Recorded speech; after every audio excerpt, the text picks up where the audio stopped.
everyone, it's Tamara here from Dr. Digi Stamps with a card making tutorial using the cute new image Scuba Scot. I'll be doing some Copic colouring first and then moving on to the card making video after. So let's get started with some colouring.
going to be making a slimline card today, so I've actually pre-cut a piece of white cardstock and I'm just going to run my rectangle die through the die cutting machine. So now that I've got that panel cut, I've also grabbed some sentiments from the Super Stash MFT set. That's what I'll be using for my sentiment today. So I'm just kind of laying out where I'm wanting my bubbles to go. I'm kind of using this aperture type die. I'm not 100% what you call it, and I don't have the packaging for it, but you could really use any kind of dies that you've got in your stash just to create an opening. So I'm wanting 2 lots of bubbles, one down the bottom and kind of one up the top. So I'm just working out where all my items are going to sit. So I've run my bubble die through my die cutting machine and I wanted to retain the actual frame bubbles out. So I'm just getting rid of any pieces of cardstock that are stuck in the openings just with my craft pick. And I'll show you how that then kind of lines up inside if I get that the right way. Sorry, I had it the right way the first time. Up the other way. And that's how it will look, and we'll stick that in once we have attached that to our background panel. So I've created another rectangle to match in behind, and I'm going to be doing some ink blending today.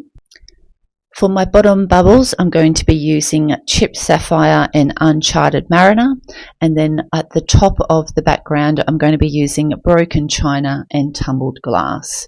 So I'm just using my dome sponges to get a nice smooth blend, just working in circular motions to get that nice smooth blend that we all want. Just grab a scrapped piece of paper just to make sure you don't get any finger marks on your ink blended panel. So I'd set that panel aside to dry, so that's all dry now. So I'm just going to show you how the bubbles line up inside, and that just gives it a nice pop of colour with that ink blending underneath. So I've decided that I thought he was going to cover up the bubbles too much, so I want him to be the main focus as well.